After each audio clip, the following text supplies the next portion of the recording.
राधे राधे, जय श्री कृष्णा। कैसे हैं आप सभी लोग? आई होप आप लोग अच्छे होंगे, स्वस्थ होंगे। तो आज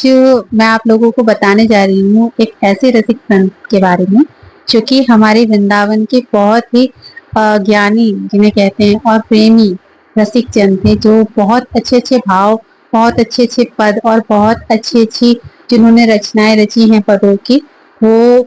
काफी मतलब उन्हें बहुत अत्यधिक प्रेम था वृंदावन से। इतना प्रेम था उन्हें वृंदावन से कि वो अगर कोई और भी वृंदावन को टच कर जाता था तो उसकी भी आलोचना करते थे अपने शब्दों में। और वो किसी को भी नहीं चाहते थे कि वृंदावन में रहने वाला कोई भी मनुष्य वृंदावन को एक पल के लिए भी छोड़कर जाए। परंतु शुरू से ऐसा नहीं था कि उनको वृंदावन से इतना प्यार था और इस तरीके से मतलब उन्होंने अपने जीवन को वृंदावन को समर्पित शुरू से किया है। इनकी जो चरित्र को अगर हम जानते हैं तो उसमें ऐसा उल्लेख आता है, ऐसा बताया जाता है कि जो हरिराम व्यास जी थे वे रसिक त्रिवेणी जिन्हें हम कहते हैं, अगर आप लोग कथा वगैरह सुनते होंगे तो उनमें बताया जाता है कि वृंदावन के 3 प्रमुख रसिक संत रहे हैं, जिनमें प्रथम हमारे श्री हित हरिवंश महाप्रभु जो राधा ठाकुर जी की वंशी का अवतार जिनको माना जाता है। सेकंड अपना रहे हैं हमारे श्री हरिदास जी। और अब ये तीसरे जो हमारे रसिक संत रहे हैं वो रहे हरिराम व्यास जी। तो आज हम जो बात करने जा रहे हैं वो बेसिकली हम बात करने जा रहे हैं हरिराम व्यास जी के बारे में कि हरिराम व्यास जी कैसे आए वृंदावन में और कैसे उनको इतना प्रेम वृंदावन से हुआ और कभी भी वो वृंदावन को तज कर क्यों नहीं गए, एक क्षण के लिए भी नहीं गए। तो इसमें उल्लेख ऐसा आता है कि जब वृंदावन में वे आए पहली बार तो उससे पहले उनको कहते हैं कि माता सरस्वती की बहुत कृपा प्राप्त थी, बहुत ज्ञानी थे वो। और जहां भी जाते थे वहां अपने ज्ञान का इतना प्रचार प्रसार करते थे कि कहा जाता है कि वे बुंदेलखंड के जो राजा थे उस समय,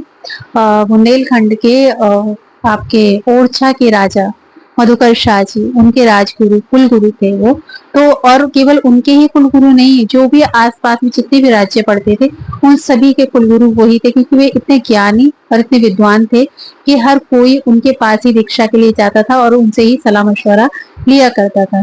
तो इस तरीके से उनका जो जीवन था वो चल रहा था और वो अपने राजा जो भी थे उनको निर्देश दिया करते थे और अपना जीवन इस तरीके से वो जीवन यापन कर रहे थे। तो इस तरीके से चलते हुए उनके जीवन में एक दिन क्या घटना घटती है कि उनको इतना अभिमान आ जाता है, क्योंकि कहा जाता है कि जिसके जीवन में सौंदर्य, ऐश्वर्य और अपना ज्ञान हद से ज्यादा हो, क्योंकि ये भी उल्लेख आता है इनके चरित्र में कि इन्होंने माता सरस्वती की इतनी मंत्र जाप किए थे कि माता सरस्वती इन पर अत्यधिक प्रसन्न थी और इतना ज्ञान दिया हुआ था माता सरस्वती ने इनको कि इनके समक्ष कोई भी टिक नहीं सकता था, इतना ज्ञान इनको प्राप्त था।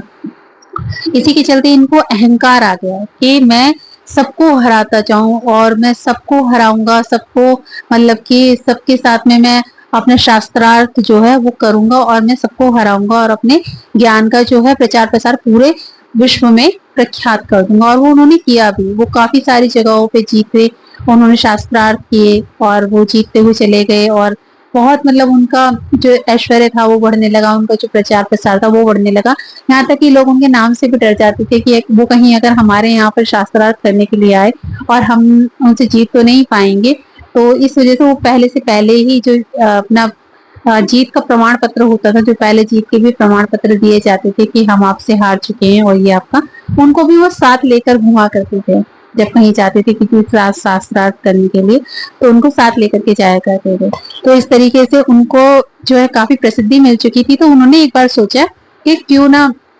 मैं अब मैंने सब बहुत सारी जगहों पर विजय प्राप्त की है। अब कहा जाता है कि काशी में बहुत सारे विद्वान रहते हैं,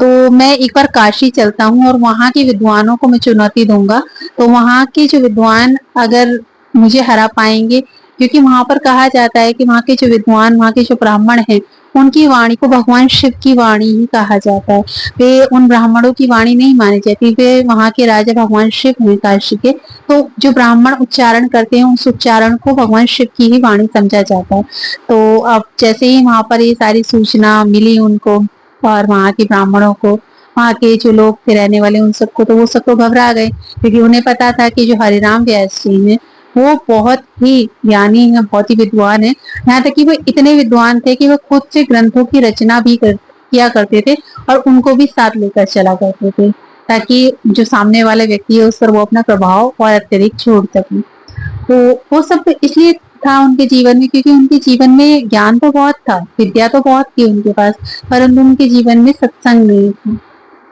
तो इस कारण उनको अभिमान था इस चीज का।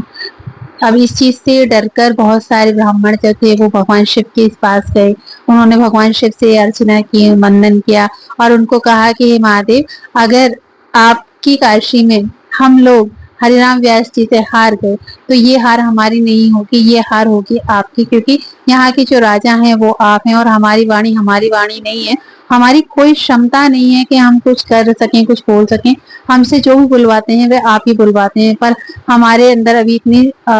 हम इतने ज्ञानी नहीं है कि हम हरिराम व्यास जी का सामना कर सके और उनसे हम शास्त्रार्थ करके जीत सके। तो वे अपनी जो उनकी प्रार्थना थी उस प्रार्थना को करके वहां से चले गए। अगले दिन जब हरिराम व्यास जी वहां पहुंचे अपनी 4-5 बैलगाड़ियों में अपने ग्रंथ भर के और पूरे जीत प्रमाण पत्र, जो विजय प्रमाण पत्र थे उनके पास, उनको लेकर के तो वो जाकर के वहां बैठ गए और अपना आराम करने लगे। उन्होंने सोचा कि चलो अब कोई ना कोई ब्राह्मण आएंगे या कोई जन आएंगे जो हमसे शास्त्रार्थ करेंगे। वो तो इसी इंतजार में बैठे थे, पर वहां पर कोई ब्राह्मण तो गए नहीं क्योंकि उनको पता था कि हम उनसे शास्त्रार्थ कर ही नहीं पाएंगे। वो इतने विद्वान थे कि वो राजा मधुकर शाह के अलावा 55 से 56 जो और रियासतें थी बुंदेलखंड की, उन सबके भी राजगुरु वही थे। तो इस तरीके से वहां पर कोई ब्राह्मण तो गया नहीं अपनी पराजय की वजह से कि मैं कहीं पराजित ना हो जाऊं, परंतु वहां पर भगवान शिव गए अपना रूप बदलकर एक दुबले पतले से ब्राह्मण के स्वरूप में और उनसे जाकर के कहा कि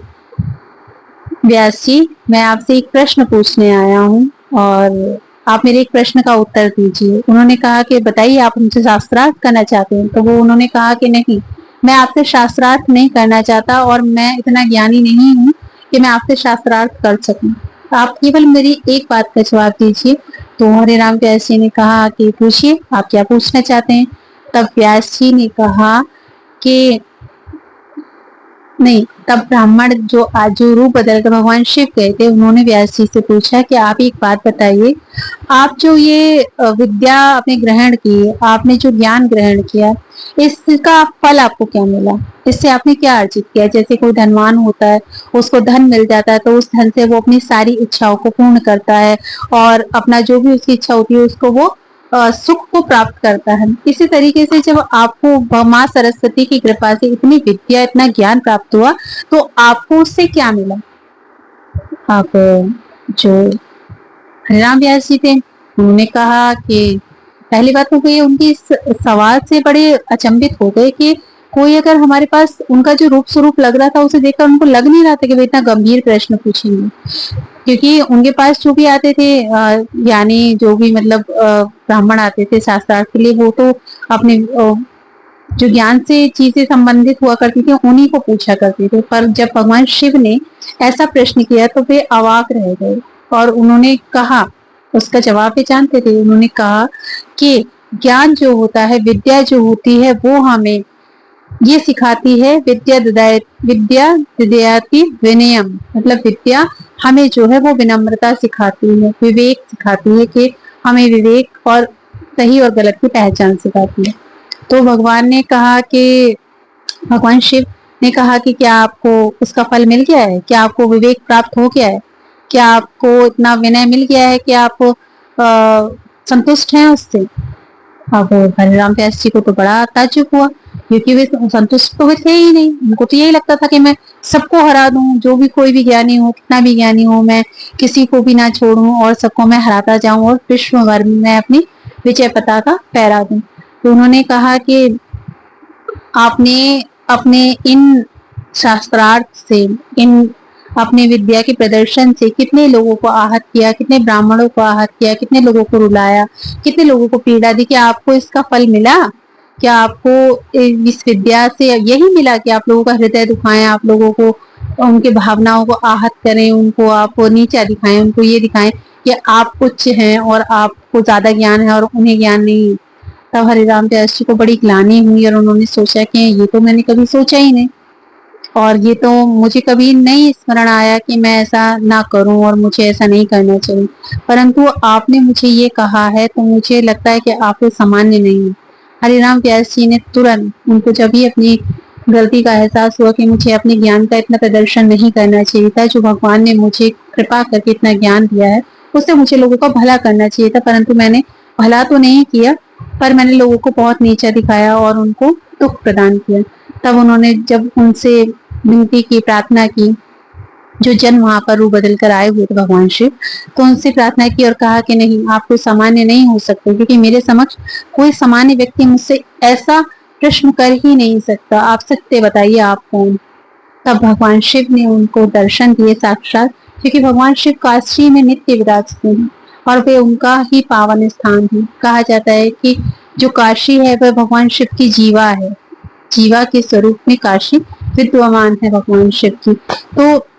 उन्होंने कहा कि आप जाइए और आप लोगों का भला कीजिए और अपनी विद्या से लोगों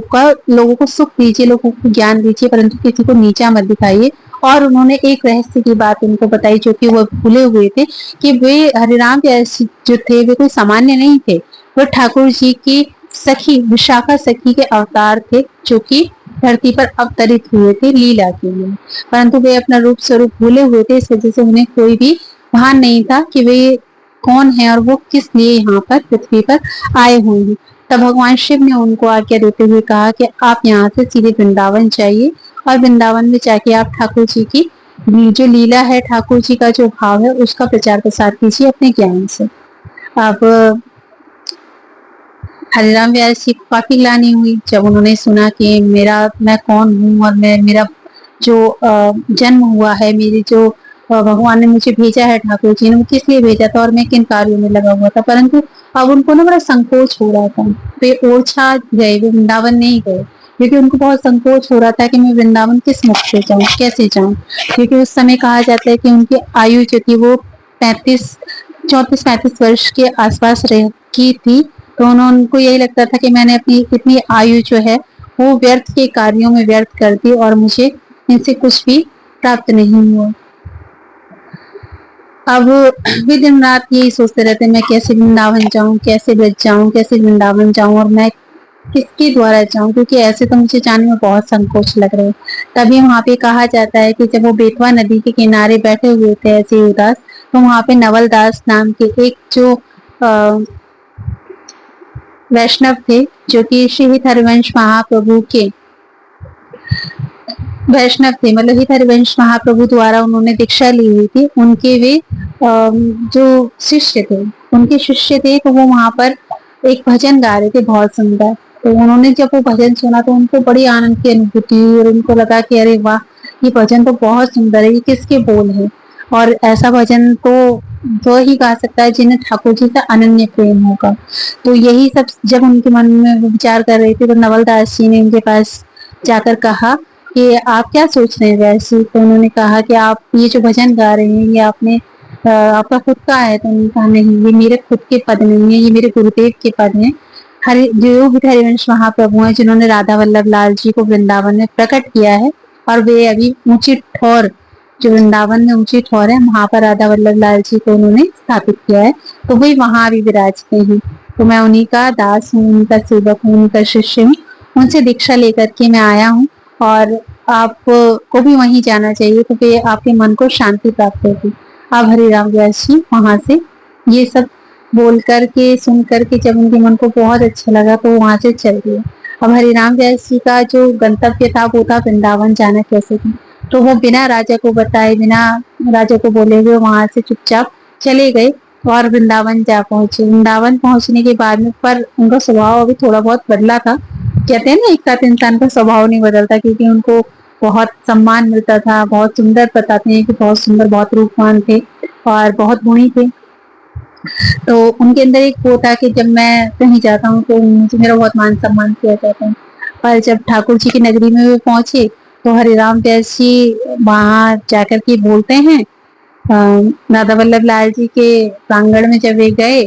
हरिवंश महाप्रभु के पास, तो उन्होंने जाकर के कहा, उनके जो और शिष्य थे, कि मुझे ये गुरुदेव से मिलना है और मुझे उनसे कुछ बात करनी है। मुझे मतलब जो हरिवंश महाप्रभु थे उनके लिए बोला कि मुझे उनसे मिलना है और आप मेरी उनसे उन तक मेरी बात पहुंचाइए, उनसे कहिए कि मुझे उनसे अभी बात करनी। हालांकि उन्होंने कहा था कि आप थोड़ा सा इंतजार कीजिए और अभी जो महाप्रभु हैं वो प्रसाद सिद्ध कर रहे हैं, उसके बाद में आप उनसे मिल लीजिएगा। परंतु वो थोड़े से स्वभाव था उनका भी ऐसा, नहीं माने। जब फिर जो वैष्णव थे हरिवंश महाप्रभु के जो सेवक थे वे गए और उन्होंने जाकर के उनसे कहा कि महाप्रभु जी ऐसे ऐसे ओरछा से और हरिराम व्यास जी पधारे हैं, आप कहें तो मैं उनको भेज दूं, क्योंकि वे इंतजार नहीं करना चाहते और वो कहते हैं कि मुझे आपसे अभी मिलना है। तब हरिराम व्यास जी के लिए बोले हरिवंश महाप्रभु कि ठीक है, आप एक काम करो, आप उनको भेज दो, मैं ये जो प्रसादी है थोड़ी देर बाद बना लूंगा, मतलब थोड़ी देर बाद मैं इनको पधराऊंगा और अभी आप उनको भेज दीजिए, मैं उनसे वार्ता कर लेता हूँ कि वे क्या कहना चाहते हैं। तो हरिराम व्यास जी जब वहां पहुंचे हित हरिवंश महाप्रभु के पास, तो कहा जाता है कि हित हरिवंश महाप्रभु तो ठाकुर जी की प्रसादी सिद्ध कर रहे थे। तो प्रसादी सिद्ध कर रहे थे तो उन्होंने जब जैसे ही हरिराम व्यास जी पहुंचे तो उन्होंने सारी प्रसादी की जो व्यवस्था थी वो सब बंद कर दी। मतलब उन्होंने कहा कि मैं पहले आपसे बात कर लेता हूँ, क्योंकि आप मुझसे कुछ वार्ता करने आए हैं, इतने ज्ञानी हैं, इतना सुना है आपके बारे में, तो हो सकता है कुछ आवश्यक बात होगी, आप बताइए। तो उन्होंने कहा कि नहीं महाप्रभु जी, मैं आपसे दीक्षा ग्रहण करने के लिए आया था और मैं आपसे कुछ सवाल पूछने के लिए आया था। वो तो मैं आपसे, आप प्रसाद सिद्ध करते रहिए, मैं आपसे प्रसाद सिद्ध करते करते भी पूछ लूंगा। परंतु हरिवंश महाप्रभु ने मना कर दिया और कहा कि नहीं, मैं जब मैं ठाकुर जी के लिए और श्री जी के लिए भोग प्रसादी पधराता हूँ, बनाता हूँ, तो मेरा पूर्ण समर्पण वहीं रहता है। मैं आपसे बात करते हुए और उनकी प्रसादी सिद्ध नहीं कर सकता। आप पहले मुझे अपनी व्यथा बताइए, तो ही मैं वो उनकी प्रसादी उसके बाद में सिद्ध करूंगा, कोई बात। तो जब हित हरिवंश महाप्रभु का इतना समर्पण, इतना प्रेम भाव उन्होंने देखा और उनकी वाणी सुनी, जैसे कि हम आजकल बहुत सारे उच्च जो संत हैं उनकी वाणी सुनते हैं, उनका जो एक प्रेम भाव होता है कहने का, उससे हम कितना आनंद मिलता है, कितना सुख मिलता है। तो जब ये चीजें, इतनी अच्छी वार्ता हित हरिवंश महाप्रभु ने, जो कि कहा जाता है कि ठाकुर जी के वंशी के अवतार थे, उन्होंने उनसे वार्ता करके कहा, तो उनके ऊपर इतना ऐसा असर हुआ उनकी बातों का और इतना बदलाव आया उनके जो स्वभाव में कि अब तो बस वे उनसे दीक्षा लेकर के चले गए और हर वक्त वही मेरे वृंदावन प्यारा वृंदावन, इस तरीके से बस वृंदावन को ही बसते रहते और वृंदावन का ही स्मरण करते रहते।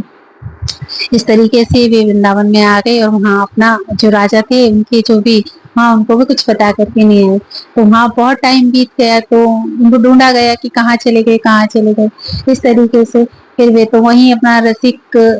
की भांति कभी राधा वल्लभ लाल जी का दर्शन करने के लिए जाते, कभी ठाकुर जी बिहारी जी का दर्शन करने के लिए जाते और अन्य अन्य जगह पर जहाँ पर भी ठाकुर जी विराजमान थे वहां पर जाया करते थे। और अपना जो भी एक वैष्णव का जीवन है वो पूर्णतया वैष्णव का जीवन उन्होंने जिया और जो भी ग्रंथ वो साथ में लाए थे अब उन्होंने यमुना जी में उनको पधरा दिया, क्योंकि उन्होंने कहा कि अब मुझे इन ग्रंथों की आवश्यकता नहीं है, अब मुझे जो भगवान का प्रेम स्वरूप है वो मुझे प्राप्त हो गया है और मैं जो ठाकुर जी की सखी हूँ, अब मैं उसी भाव में वृंदावन में रहूंगा।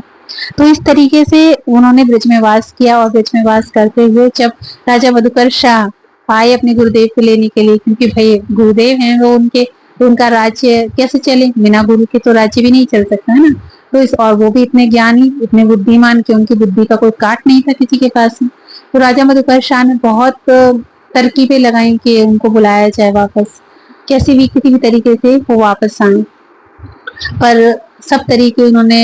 मना किए और किसी भी तरीके से भी नहीं आए। तो कहा जाता है कि जब राजा मधुकर शाह हर तरीके से उनको सैनिकों को भेजकर, उनके घर वालों को भेजकर, सब तरीके से बोलकर और हार चुके थे, क्योंकि भाई गुरु भी थे उनके, तो गुरु पर आज्ञा तो नहीं चला सकते कि आप आइए ही आइए, उनका नहीं माने तो वो नहीं भी आएंगे, क्योंकि वो राजा मधुकर शाह उनके शिष्य हैं। तो इस तरीके से उन्होंने बहुत बार मना कर दिया और वो नहीं गए।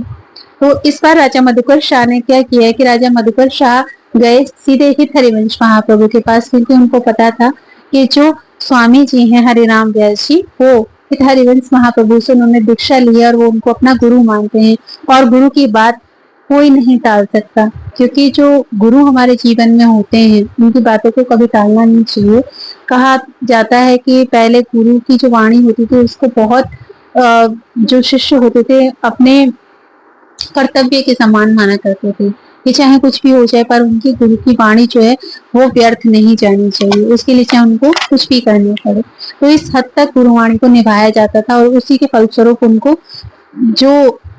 भक्ति होती थी, जो भी मतलब कहते हैं कि ऐसे ऐसे दिव्य संत होते थे वो इसी वजह से होते थे कि उनको उनकी गुरु की कृपा होती थी। जैसे आज के डेट में हमारे प्रेमानंद जी महाराज वृंदावन में, तो इसी तरीके से वो वहां पर गए तो उन्होंने कह दिया कि ठीक है, आप एक काम करो कि आप जो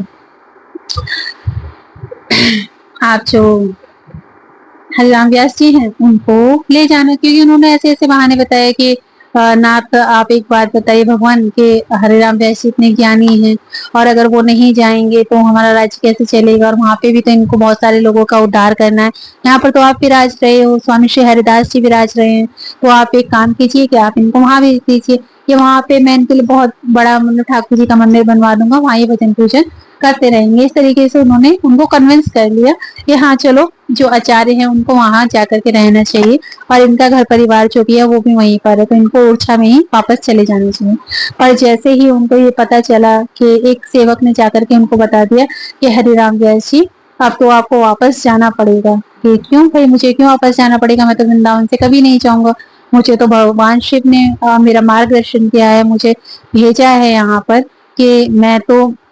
ठाकुर जी की सेवा के लिए ही मेरा जन्म हुआ है, मैं नहीं जाऊंगा चाहे कुछ भी हो जाए, क्योंकि अगर मैं वृंदावन से गया तो मेरे प्राण निकल जाएंगे और मुझे वृंदावन इतना प्रिय है, और यहाँ तक कि वृंदावन से तो किसी को भी नहीं जाना चाहिए। तो उन्होंने कहा कि इस बार आपका जो चेला है, जो मधुकर शाह है, जो आपका शिष्य है, उसने आपको सीधे सीधे नहीं कहा कि आप वापस आ जाइए। इस बार उसने कहा है आपके गुरुदेव से, जो ही हरिवंश महाप्रभु हैं उनसे, कि आपको वो वापस भेजें। उन्होंने ऐसे ऐसे बहाने उनको बताए हैं, ऐसे ऐसे कारण, ऐसे ऐसे जो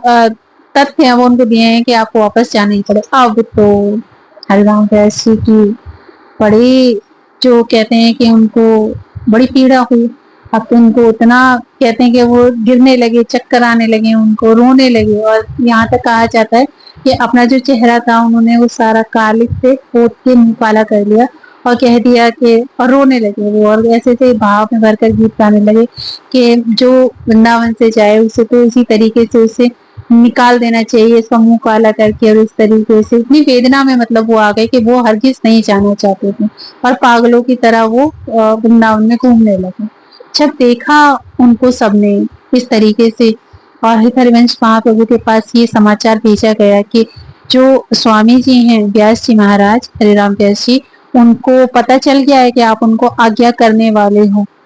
जाने के लिए। तो वो इस तरीके से उनको वेदना में वे घूम रहे हैं कि ऐसा लगता है कि उनके प्राण अभी निकल जाएंगे।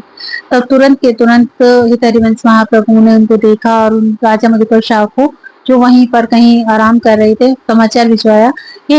ये स्वामी श्री हरिराम व्यास जी अब यहाँ से नहीं जाएंगे, क्योंकि इनकी जो अवस्था है वो ऐसी है कि वो यहाँ खुद नहीं रह रहे, उनको यहाँ भगवान शिव ने भेजा है और स्वयं उनको ठाकुर जी ने बुलाया है यहाँ पे अपनी सेवा के लिए। इस कारण मैं उनको अब आज्ञा नहीं कर सकता, और अगर मैंने अब उनको आज्ञा की तो इसका पाप मुझे लगेगा, और अगर उनके अंदर वो यहाँ पे विराज रहे होते तो एक बार को उनको कह दिया जाता कि आप यहाँ से चले जाइए और बाहर जाकर आप ब्रज की सेवा कर लीजिएगा, वृंदावन की सेवा कर लीजिएगा। परंतु जो वृंदावन है अब वो उनको स्वीकार कर चुका है, ठाकुर जी उनको स्वीकार कर चुके हैं, तो वो वापस नहीं जाएंगे, आप यहाँ से चले जाइए। तो वो यहाँ पे इस तरीके से राजा को उन्होंने वापस भेज दिया और हरिराम व्यास जी वापस नहीं गए। और कहा जाता है कि एक और प्रसंग इसमें बताया जाता है कि एक बार राजा ने फिर से दोबारा से एक मतलब योजना बनाई, उसे भी अपने गुरु से बहुत प्रेम था क्योंकि वो भी ठाकुर भक्त थे, वो भी कृष्ण भक्त थे। तो उन्होंने कहा कि आप कैसे भी करके मेरे गुरुदेव को वापस लेकर के आइए। तो कहा जाता है कि बहुत बड़े बड़े मठाधीश पंडित और जो बहुत ये महामंडलेश्वर वगैरह इस तरीके के जो संत होते हैं उच्च उपाधि वाले, तो उनको लेने के लिए गए। तो उन्होंने कहा कि आप क्यों आए, क्योंकि आपको ले जाने के लिए आए हैं। तो समझ गए कि हाँ ये दर्शन करने के लिए नहीं आए, पर ये मुझे यहाँ से वापस लेके जाने के लिए आए। तो उन्होंने कहा कि ठीक है, आप उनको मना तो नहीं कर सकते, क्योंकि पहले संतों की आज्ञा का अवहेलना नहीं करते थे, उनका अपमान नहीं करते थे। तो इस वजह से उन्होंने उनकी अवहेलना और अपमान तो नहीं किया, परंतु उनको कहा कि आप एक काम कीजिए कि आप जाके राधा वल्लभ लाल जी के प्रांगण में जब तक प्रसाद पाइए, राजभोग का समय हो गया है, और जब तक आप खाना पीना खा के वो प्रसादी पा के फिर देखते हैं क्या करना है। तो वो जब वहां गए तो हरिराम व्यास जी जानबूझ कर वहां पर देरी से गए, क्योंकि उनको पता था कि अगर मैं पहले जाऊंगा तो मुझे प्रसादी मिल जाएगी। तो कहा जाता है कि जो हरिराम व्यास जी जानबूझकर देरी से गए, जब प्रसादी वहां पे समाप्त हो चुकी थी और सारा प्रसाद वितरित हो चुका था, तो जो प्रसाद होता है वो वैष्णवों जनों में बांटने के बाद, सब लोगों में बांटने के बाद, जो भी वहां पे लोग सेवा वाले होते हैं, जो भी झाड़ू वगैरह वाले होते हैं, उनको भी दिया जाता है। तो वो प्रसाद वहां पे उनको भी बांटा गया, जो वहां पे मैत्रानी हुआ करती थी झाड़ू लगाने वाली। तो उनको कहा जाता है कि कढ़ी की पकौड़ी वगैरह, कढ़ी और जो प्रसादी होती है वो दी गई। तो हरिराम व्यास जी को देखकर और जन बोले कि अरे आओ आओ व्यास जी आओ, और बैठो विराजो, भोजन पाओ, प्रसादी पाओ। तो जो भोजन वितरित कर रहे थे उन्होंने कहा भाई अब तो प्रसादी बचा नहीं, अब तो आप देरी से आए तो प्रसाद तो हो गया खत्म। तो उन्होंने कहा अरे अरे कोई चिंता नहीं है, आप मेरे लिए चिंता मत करो, मेरे लिए प्रसादी का इंतजाम है। तो उन्होंने क्या किया कि जो झाड़ू लगाने वाली थी उनसे ही उन्होंने एक पकौड़ी मांग ली व्यास जी ने। तो वो तो उनसे छूटने से हट रहे हैं, दूर हट रहे हैं, अरे नहीं नहीं नहीं व्यास जी, आप मुझसे क्यों आप मेरे पास आ रहे हैं, आप मेरे जूता मत खाइए, आप ब्राह्मण हैं, आप बहुत ज्ञानी हैं। तो उन्होंने कहा अरे नहीं, ये सब कुछ नहीं होता, और ठाकुर जी की नगरी में सब जन ठाकुर जी के हैं, कोई भेदभाव नहीं होता। तो उन्होंने उन्हीं की पकौड़ी, जो झाड़ू लगाने वाली थी उनके द्वारा दी गई एक पकौड़ी, वो खा लिया, ग्रहण कर लिया। ये देखकर सारे पंडा पुजारी जो भी थे वो सब बोले कि अब तो ये हमारे किसी काम के नहीं रहे, तो भ्रष्ट हो गए। इस तरीके से वो उनको वापस छोड़कर चले गए, और व्यास जी ने अपने वृंदावन को तजने के लिए हर सीमा को उन्होंने लांघ दिया। उन्होंने किसी भी जात पात को नहीं देखा, ना ही ये जात पात कभी होता है, ये सिर्फ हम लोगों के द्वारा बना लिया गया है। तो जो कृष्ण भक्त होते हैं वो इन सब, जो ठाकुर भक्त होते हैं, श्री जी के भक्त होते हैं, वो इन सब बातों में बिलीव नहीं करते, न विश्वास करते। तो इसी प्रकार आस्था के साथ वो वहां पे विराजते रहे। अब विराजते रहे, आनंद करते रहे। उसके बाद में जब राजा को लगा कि अब मेरे गुरु यहाँ पे वापस नहीं आएंगे, तो उन्होंने क्या किया कि उन्होंने उनके परिवार वाले जो जन थे उनको भी वहां भेज दिया, और वो प्रेम से वहीं पर उनके लिए घर वगैरह जो था वो बनवा के उनको दे दिया, और कह दिया चलो आप प्रेम से वहीं विराजो, वहीं से हमारा मार्गदर्शन करते रहिएगा। ठीक ठाक सब कुछ चल रहा था। तो इस तरीके से हरिराम दास जी वहां पे रहने लगे, और वहां पे रहते हुए अपनी सेवा और ठाकुर जी का भजन पूजन करने लगे। अब तो ठाकुर जी की सेवा से बहुत खुश थे, और जो चाहते थे वो हो गया उनका, जो उनको चाहिए था। इस तरीके से अब एक बार क्या हुआ कि जो हरिराम व्यास जी थे वो बहुत अच्छे भजन गाया करते थे, बहुत अच्छे, कहते हैं पद उनके बहुत अच्छे हुआ करते थे, और वो 1 मिनट में पद को बनाकर गा दिया करते थे, और बहुत टोंट वाले पद गाया करते थे, जैसे किसी को भी चिढ़ा देना, किसी को भी कैसे टोंट मारते हुए इस तरीके से पद का गायन किया करते थे। और ठाकुर जी के लिए भी बहुत अच्छे अच्छे पद उन्होंने गाए, और जो वृंदावन से जाते थे उनके लिए भी बहुत, मतलब इस तरीके के पद गाए हैं कि आपको सुनकर लगेगा कि व्यास जी ने ऐसे पद क्यों गाए हैं, क्योंकि वो बहुत निंदा करते हैं जो ब्रज को छोड़ करके जाते हैं। उनके लिए उनका मानना है कि आपको अगर मनुष्य जन्म मिला है तो जो ब्रज में आ गया उसे ब्रज से जाना नहीं चाहिए, वृंदावन से जाना नहीं चाहिए। तो इस तरीके से जब एक बार जो गोपाल भट्ट गोस्वामी थे, गोपाल भट्ट गोस्वामी के जो ठाकुर जी थे वो थे शालिग्राम भगवान, जो जिनकी वो पूजा सेवा किया करते थे, भक्ति किया करते थे। तो ये शालिग्राम भगवान के रूप में ही ठाकुर जी को विराजते थे अपने पास में, जिन्होंने राधा रमन लाल जी को प्राकट्य किया है। ये कथा भी आपने सुनी होगी। तो एक बार वो वहां पर गए तो उनसे कहा गोपाल भट्ट गोस्वामी जी ने कि आप तो सबके लिए पद गाते हैं और मंदिरों में जाते हैं तो काफी अच्छे अच्छे पद गायन करते हैं, आप मेरे ठाकुर जी के लिए भी वो एक पद गाइए अच्छा सा। तो वहां पर जब उन्होंने जाकर के देखा कि कहाँ है ठाकुर जी, कहाँ है ठाकुर जी, तो ठाकुर जी को जब उन्होंने देखा तो वो ठाकुर जी तो शालिग्राम भगवान थे। अब तो उन्होंने देखे, कहा कि अरे ठाकुर जी तो शालिग्राम भगवान है, इनके तो नेत्र नहीं है, इनकी तो आंखें नहीं है, नासिका नहीं है, होठ नहीं है, हाथ पैर नहीं है, मैं कैसे गाऊं, क्या गाऊं इनके लिए। तो जो कहते हैं कि शालिग्राम भगवान जो होते हैं वो नेपाल में जो नदी है गंडकी नदी, वहां से लाए जाते हैं। तो उन्होंने जो गीत गाया, व्यंग्यात्मक गाया उनके लिए, झूले रे झूले मेरे गंडकी नंदन, भोरो जैसे बोरो, भटा कढ़ी में चंदन, झूले रे झूले मेरे देव मेरे गंडकी नंदन। सॉरी। अब तो गोपाल भट्ट गोस्वामी जो थे उनको बड़ा बुरा लगा। उन्होंने कहा कि आपने ऐसा गीत क्यों गाया गंडकी नंदन में, कि गंडकी नदी में जो मिलते हैं तो गंडकी के पुत्र हो गए, और भटा कड़ी में चंदन, मतलब कि आप जैसे जब ठाकुर जी के ऊपर चंदन लगा देते हैं तो ऐसे लगते हैं ना वो, कि जैसे कड़ी में वो कर दिया। तो इस तरीके से उन्होंने व्यंग्यात्मक तरीके से पद गाया, तो उनको बहुत रोना आया और बहुत बुरा लगा उनको। तो उन्होंने कहा कि आपने ऐसा पद क्यों गाया मेरे ठाकुर जी के लिए, आपको ऐसा नहीं गाना। तो अब तो वो अपने ठाकुर जी से रो रो कर कहने लगे, गोपाल भट्ट गोस्वामी आप हर जगह विराजते हो, आप राधा वल्लभ लाल स्वरूप में इतने सुंदर विराज रहे हैं, हे हरिवंश महाप्रभु को आप इतना सुख देते हैं, ना मैं आपके पैर दबा सकता हूँ, ना मैं आपके नेत्र देख सकता हूँ, ना मैं आपकी नास्तिका देख सकता हूँ, ना मैं आपकी सेवा कर सकता हूँ ठीक से, आप मेरे पास ऐसे क्यों आए हैं। आप भी मेरे पास वैसे ही स्वरूप में आइए जैसे स्वामी श्री हरिदास के पास ठाकुर जी के रूप में है, बिहारी जी के रूप में है, और राधा वल्लभ जी के रूप में है, हरिवंश महाप्रभु के पास रूप सनातन के पास जैसे हैं, जो रूप सनातन गोस्वामी जी के उनके पास जैसे हैं गोपीनाथ के रूप में, और मदन मोहन जी के रूप में, इस तरीके से आप मेरे पास आए। तो रोते रोते रोते रोते बस सो गए। अब ठाकुर जी तो है ही करुणा निधान, उनको तो सब कुछ लीला ही करानी होती है अपना, ये तो सब बस एक होता है कि वो ऐसा जो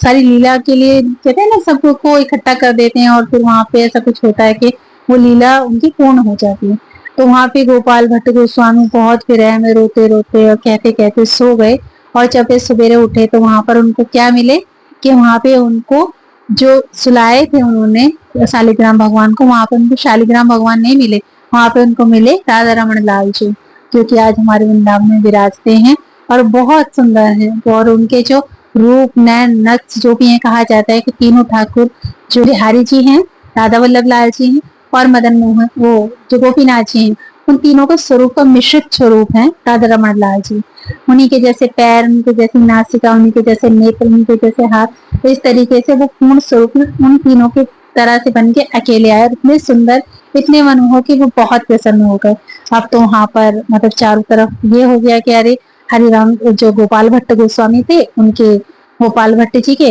वो तो वहां पे ठाकुर जी प्रकट हो गए, ठाकुर जी प्रकट हो गए। अब हरिराम व्यास जी जाकर के देखने के लिए गए। हरिराम व्यास जी जाकर के देखा तो वो तो ठाकुर जी जो शालिग्राम पे बहुत सुंदर बन करके और वहाँ सेवा में विराज गए उनके पास, और वे आनंद से गोपाल भट्ट जी प्रेम पूर्वक उनकी सेवा करने लगे। अब तो उनको बड़ा विरह हो गया। अब तो वो कहने लगे कि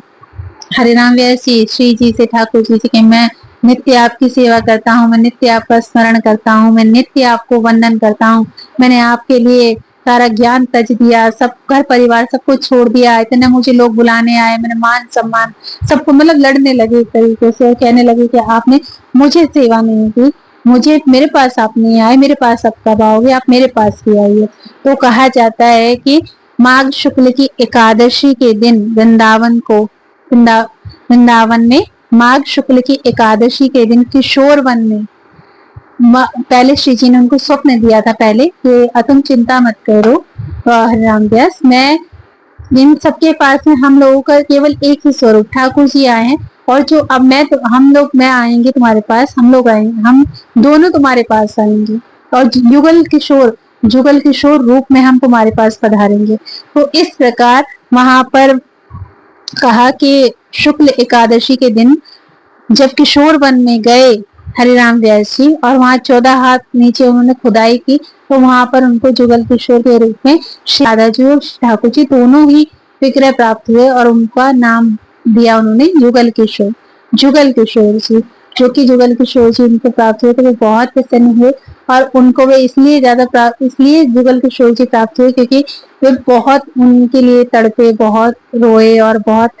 उन्होंने मतलब उनके लिए पता नहीं क्या किया था। जाते कहते हैं कि इसी वजह से प्रसन्न होकर ठाकुर जी उनके पास दोनों स्वरूप में आए, मिश्रित स्वरूप में आए। वैसे तो ठाकुर जी और श्री जी में कोई फर्क नहीं है, वो दोनों एक ही हैं, उनमें ये नहीं मानना चाहिए कि आपके पास केवल ठाकुर जी हैं तो वे अलग हैं और श्री जी अलग हैं। जो ठाकुर जी का वाम अंग होता है, मतलब बाहिना अंग होता है उल्टी तरफ, वो श्री जी को माना जाता है, और जो दाहिना अंग होता है वो ठाकुर जी का स्वरूप माना जाता है। तो इस वजह से उनमें कोई फर्क नहीं है, पर फिर भी उन पर कृपा करने के लिए ठाकुर जी और श्री जी दोनों अलग अलग स्वरूप में एक साथ पधारे और उनको सेवा प्रदान की। और तब राजा मधुकर शाह ने उनके लिए बहुत बड़ा मंदिर वृंदावन के किशोर वन में ही बनवाया, जहाँ से उनको वे प्राप्त हुए थे, और इस तरीके से वहां पर उनकी सेवा होने लगी। पर जब ये मुगलों का राज आया और वहां पे बहुत अत्याचार हुआ, तो वहां से ठाकुर जी को ले जा करके मध्य प्रदेश के पन्ना में विराजित कर दिया गया, जहाँ पे यहाँ के राजा मधुकर शाह थे, तो उन्होंने वहां पन्ना में भी उनके लिए एक बहुत भव्य मंदिर बनवाया, जहाँ पे आज भी ठाकुर जी की नित्य विधिवत सेवा होती है। और ये ठाकुर जी हरिराम प्यार जी के ऊपर कृपा करने के लिए इस तरीके से पधारे। इस तरीके से उन्होंने भगवान शिव के द्वारा उनको ज्ञानोपदेश दिया, उनका जो अहम था वो नष्ट कराया, और हित हरिवंश महाप्रभु से उनको दीक्षा दिलाई, वृंदावन से प्रेम प्राप्त कराया। तो इस तरीके से उनको सेवा मिली और वे बहुत प्रसन्न हुए, बहुत खुश हुए। तो हमें देखिए इस कथा से इसका सार होना चाहिए कि हमारे पास अगर अत्यधिक ज्ञान है, अत्यधिक पैसा है, अत्यधिक धन है, अत्यधिक ऐश्वर्य है, अत्यधिक सौंदर्य है, तो उसका हमें सदुपयोग करना चाहिए, क्योंकि और इसके साथ साथ हमारे पास सत्संग होना अनिवार्य है। क्योंकि जब तक हमारे पास सत्संग नहीं होगा ना, हमें अनावश्यक क्रोध आएगा, हमें यही लगेगा कि सामने वाला हमारा हमेशा आदर करे, हमारा सम्मान करे, क्योंकि हमारे पास अगर एक भी उच्च चीज है, ज्ञान है, आपके पास ऐश्वर्य है, सौंदर्य है और बहुत पैसा है, तो आपको यही लगेगा कि आपको सम्मान मिलना चाहिए। पर जब आपको ये चीज नहीं मिलती तो आपको लगता है कि नहीं, आपका अपमान हुआ, परंतु ऐसा होता नहीं है। जब आपके जीवन में सत्संग आएगा तो आपके पास कितना ही ज्ञान, कितना भी ऐश्वर्य, कितना भी सौंदर्य क्यों न हो, आप कभी भ्रमित नहीं होंगे और आप हमेशा एक सही मार्ग पर चलेंगे। और अगर आप ठाकुर जी की सच्चे हृदय से, सच्चे मन से सेवा करेंगे, तो ठाकुर जी आपको एक अवश्य प्राप्त होंगे, प्रेम स्वभाव में प्राप्त होंगे। और जैसे हम आजकल जाते हैं वृंदावन और ठाकुर जी हमें देखे बहुत अच्छे लगते हैं, तो वो आप ये मत सोचा कीजिए कि वो आपको अच्छे लगे, आप ये सोचिए कि जो आपके हृदय में प्रेम भाव है, उसके वजह से उनको आप अच्छे लगे, इसलिए वो आपके साथ आए, और उनकी पूर्ण भाव से सेवा कीजिए। और ये जो मैंने आपको कथा सुनाई श्रीराम व्यास जी की, इसमें अगर आपका कोई प्रश्न हो, कुछ आपको पूछना हो, या फिर कोई मेरे द्वारा गलती हुई हो, तो मुझे जरूर से कमेंट बॉक्स में बताइएगा। और मैं ट्राई करूंगी कि डेली बेसिस पर एक जो वृंदावन से रिलेटेड, अपने धर्म से रिलेटेड और अपने भारतवर्ष से रिलेटेड एक कहानी आपको, एक कथा आपको नित्य इस चैनल पे अपलोड किया करूंगी, मतलब जो संभव हो सकेगा। तो अन्यथा 2 दिन में एक बार तो मैं एक वीडियो इस पर अपलोड करूंगी, वो आप लोग सपोर्ट कीजिएगा, क्योंकि ऐसी कथाएं, ऐसी जो महान विभूतियों के आदर्श जो हमारे रहे हैं सन, उनको सुनना आज की डेट में बहुत आवश्यक है, क्योंकि हमारे जीवन से उनको हटा दिया गया है। इसी वजह से आज हमारा जीवन एक गलत दिशा की तरफ जा रहा है और हम लोग जो हैं वो भटक रहे हैं। तो आपको ये कथा आप सुनेंगे, आप इंद्रेश जी की कथा सुनेगा, बहुत प्रेम से सुनाते हैं वो, इतना आनंद आता है कि आपको ऐसा लगेगा कि साक्षात ठाकुर जी के सामने लीला हो रही है, और बहुत सुंदर तरीके से वो सुनाते हैं। और आप प्रेमानंद जी महाराज के भजनों को सुनिए, आप उनकी लीलाओं को सुनिए, आप उनके सत्संग को सुनिए, उनसे जुड़कर कितने ही लोगों का जीवन परिवर्तित हुआ है, आपका भी परिवर्तित होगा। और आपके जीवन में जो भी परेशानी होगी, दिक्कत होगी, वो अवश्य उसका समाधान सोचने समझने की आपको क्षमता मिलेगी, क्योंकि परेशान हर कोई है।